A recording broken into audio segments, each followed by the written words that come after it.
Fazer feira é um negócio ingrato, né? O preço das coisas nunca diminui. No final da feira tem aquele caixa com aquelas filas gigantes. Corre sempre o risco de você encontrar um conhecido logo no começo da feira e ter que cruzar com ele várias vezes ao longo do processo. Você fica ali confinado entre molhos de tomate, fraldas e não sei o quê. É um terror.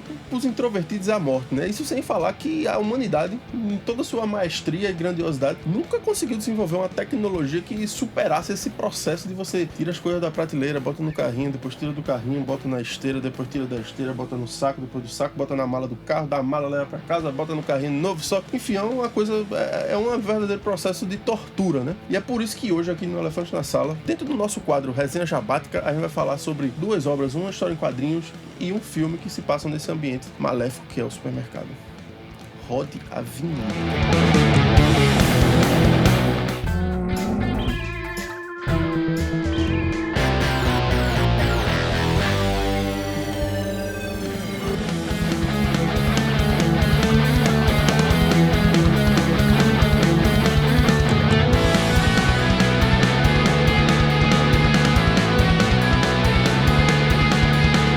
Ambientar uma narrativa dentro de um supermercado é uma escolha que no mínimo ativa a curiosidade, né? Porque se a gente parar pra pensar, esse ambiente assim tão caótico, cheio de cheiro, cheio de sabor, né? Cheio de cores, ele é uma locação muito propícia a desenvolver inúmeras possibilidades estéticas, sobretudo para um gênero como o terror, que ele é quase irrestrito moralmente. Essa é uma reflexão que ela vem atrelada ao fato de que a gente frequenta o supermercado muitas vezes naquela condição de ter que cumprir uma fazer doméstica, espremido ali depois de um dia de trabalho cansativo, e todo mundo que tá lá, de certa forma, não quer tá lá. Fita para amarrar as vítimas. Oh, isso aqui, o que eu farei? Com o martelo você esmaga o dedo dos caras e com o garfo você arranca os olhos deles, ué. Está aprendendo direitinho. Intruder é um filme de terror de 1989 dirigido por Scott Spiegel e que se passa quase integralmente dentro de um supermercado. A história é simples. A gente vai acompanhar o time de funcionários desse supermercado durante a madrugada, quando eles estão fazendo ali uma reunião de balanço, sumir um a um. Vai morrendo um funcionário de cada vez e a gente não sabe quem é o assassino. Pra gente fazer uma análise um pouco mais específica dessa obra, eu acho que é preciso que a gente pontue algumas das idiosincrasias do subgênero de terror slasher, que foi muito popular na primeira metade dos anos 80, aí, com filmes tipo Halloween, Sexta-feira 13 e depois A Hora do Pesadelo. O slasher, ele basicamente tem sempre a mesma história. Você tem um assassino, que é uma figura sobre-humana, ela não necessariamente tem poderes ou é sobrenatural. Esteticamente, ela é mostrada como uma figura sobre-humana dentro da narrativa proposta. Em contraponto a ela, a gente tem uma Final Girl, que é sempre uma menina ali pura, virgem e tal, que vai acabar sendo a única sobrevivente dentro de um grupo de jovens que vão sendo assassinados um a um. Primeira coisa que a gente precisa entender, Intruder, ele é um filme da forma, ele não é um filme da substância. Ele vai trabalhar com versões assim muito rudimentares desses arquétipos propostos pelo subgênero do slasher, né? Mesmo a Final Girl aqui, que ela é a caixa do supermercado, ela não tem muita personalidade, você não torce muito pra ela. Nenhum dos personagens que aparecem ao longo da trama tem muita personalidade, você não consegue identificar muito bem a que eles vieram, para além do fato de que eles vão ser brutalmente assassinados, o que é a grande diversão do filme. Esse é um filme muito mais formal do que qualquer outra coisa. Então, assim, a diversão aqui tá em você observar as mortes, que são cada vez mais criativas e gráficas, e observar principalmente, assim, o trabalho de câmera, né, e de fotografia que é feito em Intruder, porque a gente tá falando sobre um filme que se passa num ambiente hermético, ali fechado, controlado, e o diretor, ele é muito hábil, assim, o diretor e o diretor de fotografia também são muito hábeis em colocar a câmera em ângulos inusitados, assim, ou colocar ela no meio dos produtos, nas prateleiras e tal, sempre para gerar aquele senso de que os personagens ou estão sendo observados, ou eles estão de alguma forma oprimidos, né? O filme, ele tem um clima claustrofóbico, assim, denso, você sente que a qualquer momento alguém pode morrer e você não sabe de onde é que vem, né? O perigo.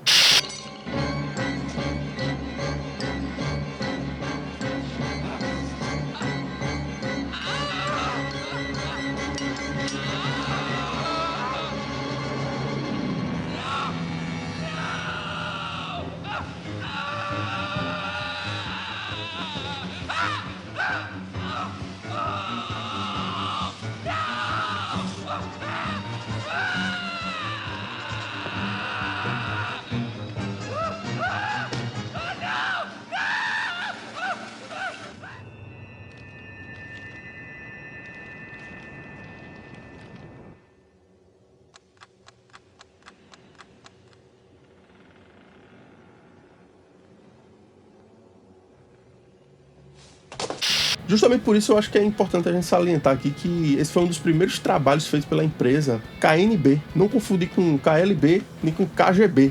KNB é uma empresa de efeitos especiais liderada por Greg Nicotero, que é um sujeito que, pra quem gosta de terror, especialmente terror dos anos 80 e 90, ele é meio que uma figurinha carimbada, assim. É um sujeito que começa ali no primeiro trabalho profissional dele, se eu não me engano, foi o filme Dia dos Mortos, de Jorge Romero, e ele começa meio que aprendiz de Tom Savini, que é um dos maiores especialistas aí em filmes em efeitos especiais, e ele vai desenvolvendo uma carreira própria até que ele funda esse estúdio em 1989, que é o ano que sai Intruder, e aí ele deslancha de uma vez. Acredito que o trabalho de maior sucesso comercial dele tenha sido inclusive a série Walking Dead, que fez muito sucesso aí na década passada. E apesar de que o cara tá no começo de carreira em Intruder, a gente já pode observar que ele é genial mesmo, porque as próteses que ele constrói, os efeitos especiais em si, eles são maravilhosos. O filme inclusive sofreu muito com a censura norte-americana porque ele tinha um aspecto absolutamente realista e fiel na hora de retratar a violência. Scott Spiegel, que é o diretor desse filme, ele é da galera de Sam Raimi, né, que é um sujeito que começou a fazer filme ali com os amigos no final da década de 70 e acabou se tornando aí um dos grandes mestres, né, do terror norte-americano dos anos 80 e 90. Ele é o diretor do Evil Dead, fez até um filme Homem-Aranha, né, no começo dos anos 2000. Não raro, Scott Spiegel participa do filme dele como roteirista ou como ator, enfim, e aqui é o contrário. Porque em Intruder, quem participa como ator é o próprio Sam Raimi, que aparece junto com o irmão dele, Ted Raimi, e eles têm mortes absolutamente brutais. É maravilhoso de assistir isso aí. Se tem um aspecto que a gente pode destacar nesse filme é a atuação de um camarada chamado Dan Hicks. Dado momento, ele perde completamente as estribeiras.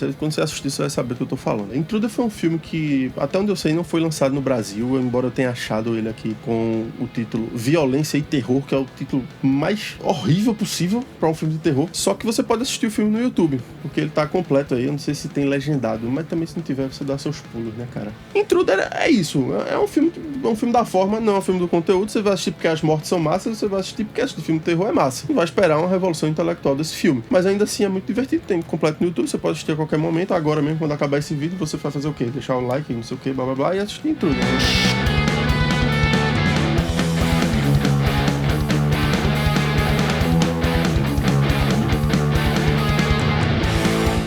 Supermercadinho Brasil é um gibi que saiu em 2021, do Lobo Ramírez. A gente já falou sobre esse gibi aqui, eu acho que talvez em uma ou duas ocasiões. O que significa que eu sou muito fã do gibi, porque o canal acabou de começar e já falou várias vezes e tal. Mas é porque ele realmente se passa num supermercado, né? Quando eu li esse gibi, que foi na época do lançamento, inclusive, eu ainda não conhecia Lobo.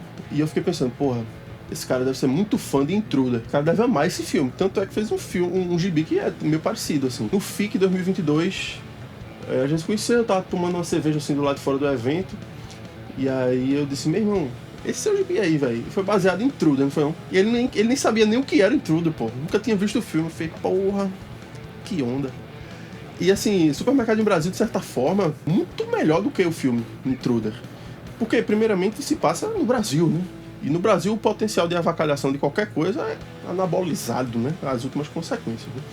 E o que eu acho interessante é que, assim, Supermercado Brasil, a gente até poderia considerar ele um slasher, talvez, também, um gibi, né, desse subgênero slasher, mas no fundo eu acho que ele é mais, assim, ele não é só uma obra, como eu falei no caso do filme, ele não é uma obra formalista, pelo contrário, eu acho que, assim, Lobo, ele tem um desenho aqui, dentro do Supermercado Brasil, que ele é intencionalmente tosco, ele é feio, ele é feito para parecer que é uma pessoa que não sabe desenhar desenhando, mas existem outras camadas de leitura possível dentro desse trabalho aqui, que eu acho que fazem todo sentido. Bom, então vamos lá. Supermercado Brasil é um pouco diferente de Intruder na trama. A trama aqui é o seguinte: um policial apaisana tá dentro de um supermercadinho, que é chamado Supermercadinho Brasil, e ele encontra um cadáver de uma criança. Ele vê aquilo ali, ele fecha tudo, fecha aquelas portinholas de metal, né, sanfonada, e diz assim, rapaz, mataram alguém aqui, mas eu tô aqui. E a gente só vai sair daqui quando descobrir quem foi. Aí ele junta todo mundo que tá dentro do mercado e começa a fazer um interrogatório.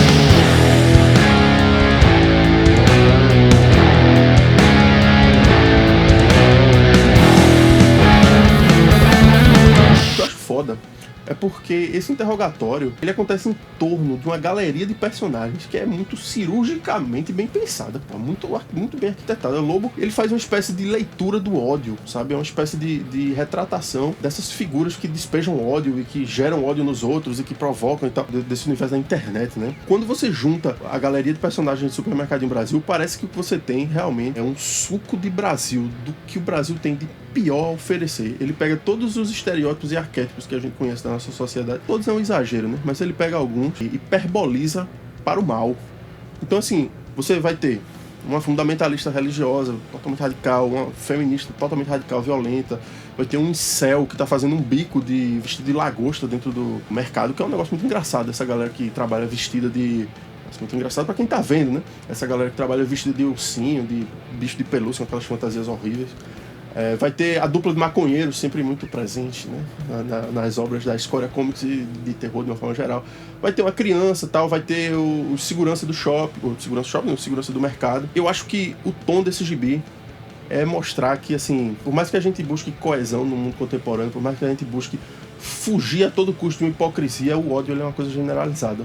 As pessoas são complexas, são feitas não de branco e preto, mas de tons de cinza. Sob pressão, o pior de nós pode aflorar, né? Ele meio que vai por esse direcionamento um pouco pessimista sobre a sociedade. Dito isso, eu acho muito interessante que o policial à paisana, quando ele reúne essa galeria de personagens, faz um julgamento altamente preconceituoso, dizendo que foi o segurança que assassinou a criança, e bota um revólver na cara dele e diz assim: a questão é uma, posso matar todos eles, da feminista radical, a fundamentalista religiosa, todos eles dizem, pode matar. Que mulher feia da molesta. Parece um robô. Quanto foi, boy?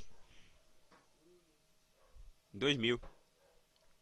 Beleza. Eu vou pagar é nada. Corre, pirraia. Vai pagar não, é? Corre, pirraia, corre. Miserengue.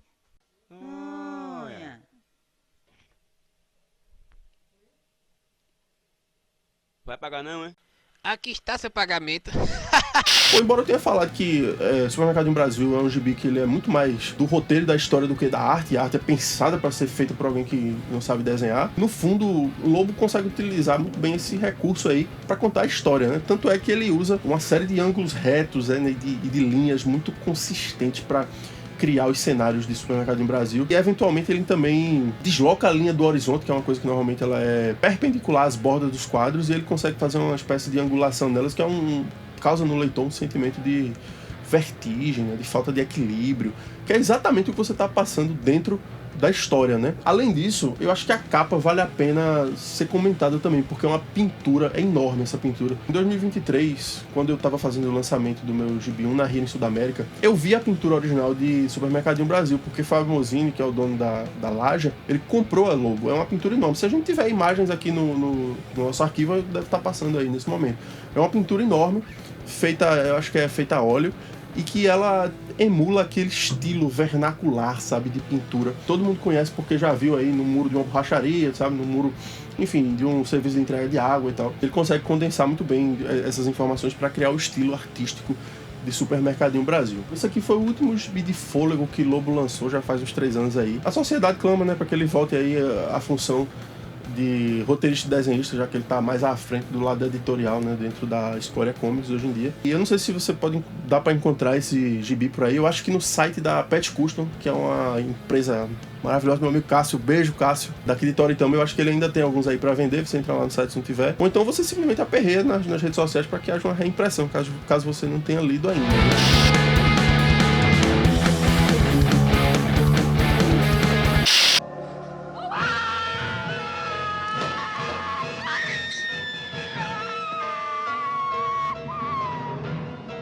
A gente fez aqui um paralelo com pontos de interseção entre essas duas obras ambientadas em supermercados. Eu queria que você aí nos comentários dissesse se você já passou por alguma situação insólita dentro de um supermercado, ou se você só viveu aquela rotina tediosa de fazer feira oprimido depois de um dia de um trabalho. Então o que você tem que fazer agora?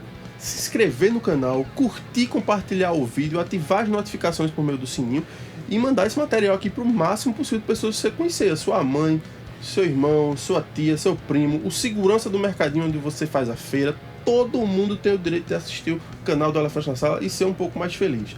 Agora, temos uma novidade aqui no canal. Agora o Elefante na Sala está no Apoia-se, que é uma plataforma de financiamento coletivo. Funciona da seguinte maneira: você está vendo esse QR Code aí? Se você escanear, você vai para a nossa página do Apoia-se, mas se você estiver assistindo no celular, não se preocupe, porque na descrição do vídeo tem o link também. Uma vez na nossa página do financiamento coletivo, você escolhe uma das categorias de apoio, e aí você apoia com o valor que cabe no seu bolso. Em troca, você vai ter uma série de benesses, como participar de um grupo exclusivo com a gente no Discord, ter acesso a textos, imagens e vídeos de backstage, que é uma coisa muito interessante, acompanhar a produção dos meus quadrinhos com imagens exclusivas de processos criativos, Entre outras coisas também, você tem que escolher lá a opção que mais lhe apetece, né? Mas, sobretudo, a coisa que você vai conseguir fazendo isso é ajudar o Elefante na Sala a continuar produzindo esse conteúdo, que é um conteúdo de muita qualidade. A gente colocou muito de nós aqui para começarmos o canal assim nesse padrão, e a gente quer continuar e evoluir. E para isso a gente precisa do seu apoio. Então, torne-se membro.